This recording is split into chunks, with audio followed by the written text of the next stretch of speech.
The Secretary of State is fired. A Democrat claims victory in a conservative stronghold. And that was just on Tuesday. Thankfully, Shields and Brooks are here to help make sense of it all. That is syndicated columnist Mark Shields and New York Times columnist David Brooks. And we are so glad to see both of you this Friday. Welcome. Thank you. As we just mentioned, David, there have been top people, the Secretary of State, the Chief Economic Advisor to the President. We could name many others. There's speculation that a number of cabinet secretaries may go. We're showing a picture of just a few of the names out there. McMaster, the President's National Security Advisor, may be fired by the President. How do we process all this going on in this administration right now? Well, Trump is getting Trumpier, and the administration is getting Trumpier. He's decided that in the beginning, he was sort of on the learning curve of the presidency, but he's got it mastered. And so he doesn't need all these people who are telling him no all the time. And so it's a process of him feeling comfortable with himself. And it's also a process of him being anti-system. I mean, White House has worked with a system. You've got this vast apparatus, and normally it all works together in some form with deputy meetings, deputy meetings, and then principal meetings and all that. Trump sort of resists all that. All the process is sort of within here. Or maybe lower, I don't know. This is PBS, David. Sorry. And so he's decided I'm happy here, and I'm gonna get rid of the people who are making me feel uncomfortable. Mark, should we be wringing our hands over this, or just say, as the White House does, that he's just having people around him who make him comfortable? It's a new standard for hiring people for jobs. Does he or she make me comfortable, not whether they can contribute to the public weal or make the country better or anything of the sort. I want to salute David for coining Trumpy. It's one of the Sleepy and the other seven dwarfs. But Judy, anytime you go through sort of this wholesale firing, it's an indication of weakness in a president. It's of political uncertainty. I mean, the two most recent presidents who did it, Gerald Ford in 1975, going through getting rid of Jim Schlesinger, Secretary of Defense, and dropping Nelson Rockefeller from the ticket, was a sign of political weakness. And Jimmy Carter in 1979, when he got rid of 5 cabinet members, including Schlesinger again, and Joe Califano.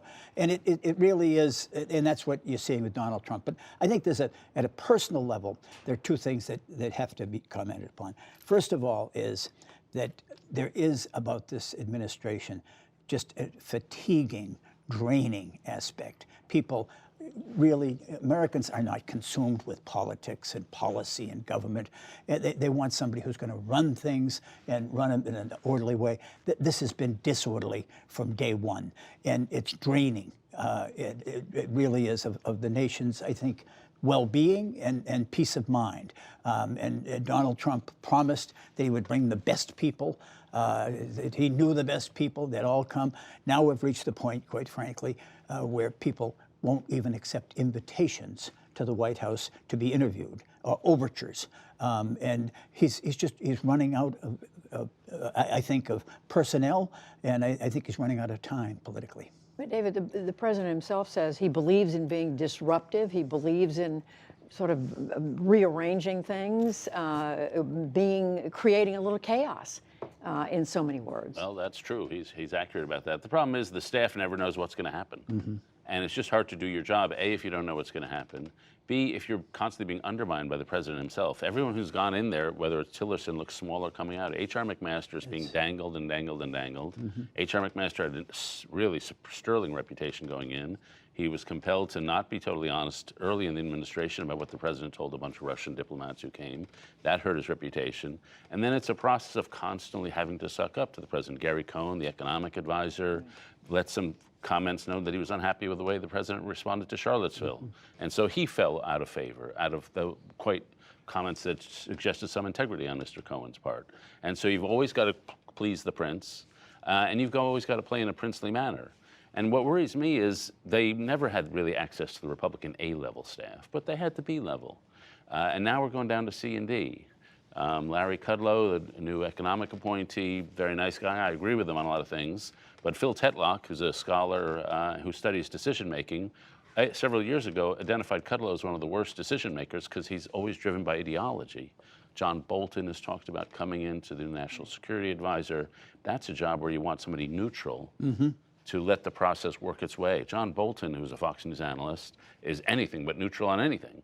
And so what you just see is worse personnel, more chaos. Do we go ahead. Well, I agree with David. I just want to underline one point he made, and that is the way it's done, Judy. It's public humiliation of the people who do leave. Tillerson, who's Tillerson in particular, but I mean everybody is demeaned or denigrated in tweets afterwards. And you know, again, I come back to ordinary Americans. Just this is bullying. This is mean. This is ugly. This is not what you want in a president. Finally, just a personal note, and that is 50 years ago today, Robert Kennedy announced his candidacy for president. I was lucky enough to work for him in the primaries in Nebraska and Oregon and California, and got totally unearned status and credit because I'd worked for Robert Kennedy, one of the great men of the 20th century in retrospect. And, but unearned benefits. Now people of public service, of commitment, have gone to work for Donald Trump. They're diminished, they're demeaned, they're smaller, they're in a cauldron of resentment and revenge in the White House, and they've got legal bills, and they don't know from one day to the next whether their job is there and what their job is. And I feel badly for them. I mean, because every one of them is going to carry that with them. We'll say one other thing about just having been around a lot of Trump supporters in the last week. They've tuned it out. They support the administration. They like the big things about it, the tax bill, the deregulation, that kind of thing.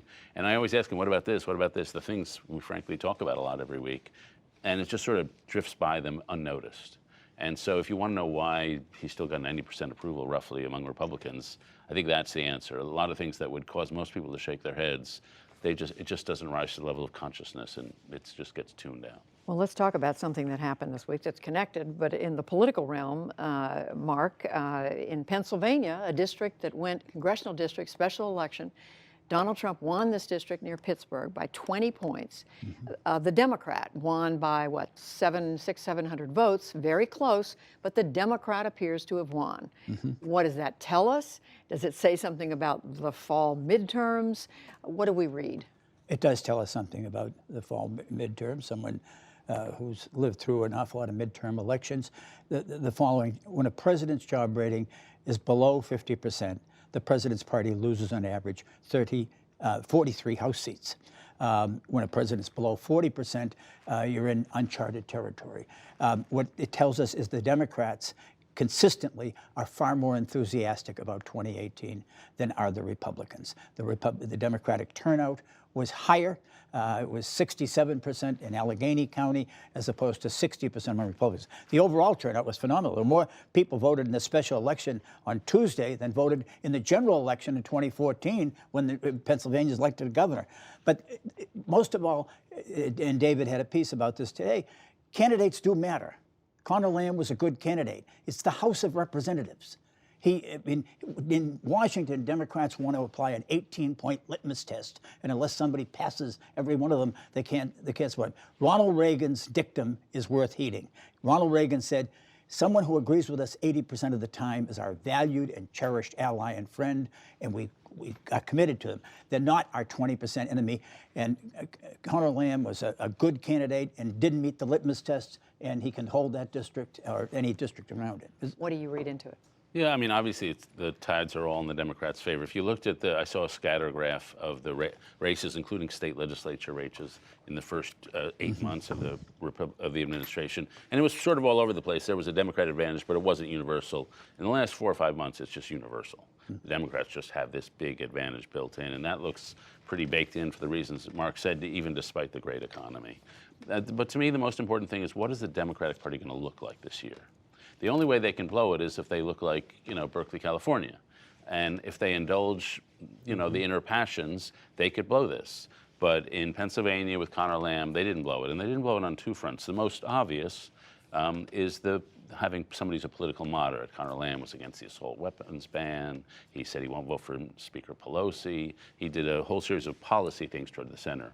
To me, that was less important than the character thing. I think that people always vote against the president, the style of the president they just had. And I think because of the exhaustion that Mark referred to earlier, a lot of people want to go against the Trump character style. And they want to go to people who have put character first before policy. Connor Lamb, former Marine, comes from a good Catholic school, talks about his faith, a long distinguished political family. He just seems like a good guy. And when Trump came in and violated all the norms of normal campaigning in his own district, Connor Lamb did not answer. And so that's a sign of good character. I think that's going to be in special demand this year. Well, it's 2018, and lightning is going to strike me for even bringing up 2020, but I can't resist because this morning in New Hampshire, one of the Republican senators not running for re-election, Jeff Flake of Arizona, talked to a group at St. Anselm College, and here's what he said. I want to ask you about it. Jeff Flake. It has not been in my plans to run for president, but I've not ruled it out. I hope that someone does run in the Republican primary, somebody to challenge the president. I think that the Republicans want to be reminded what it means to be a traditional, decent Republican. So whether it's Jeff Flake or somebody else, serious challenge maybe to Donald Trump? Well, as of today, I mean, what David mentioned, the people he'd seen, been with, there isn't that simmering resentment. But, you know, when somebody does run, Judy, as Gene McCarthy did in 1968 and exposes the weakness, or Ronald Reagan did with Jerry Ford, or Ted Kennedy with Jimmy Carter, it's usually because there's a perception of weakness on the part of the incumbent. Until Trump shows that, he owns the Republican Party at this point. To Jeff Flake's credit, he's an insurrectionist. That's true, but a lot of people behind the scenes are making contingency plans. Post-Mueller, post-2018, they're saying we can't wait until 2019 to begin planning in case we need somebody else. So they're opening up how do we get on the ballot, how do we build a donor infrastructure, and they're not going to do anything if there's no Trump meltdown, but they're suspecting there may be, and so they're beginning to plan for it. And when it comes to coattails in 2018, Donald Trump, and I apologize for this visual, is wearing a tank top. I mean, there's nothing there to cling to if you're a Republican. He's not going to carry you across the finish line, and I think that could have the greatest impact upon whether, in fact, this is a challenge. Well, gentlemen, let it be said that on March the 16th, 2018, we first talked about 2020. Mark Shields, David Brooks, thank you both. Thank you. Yeah.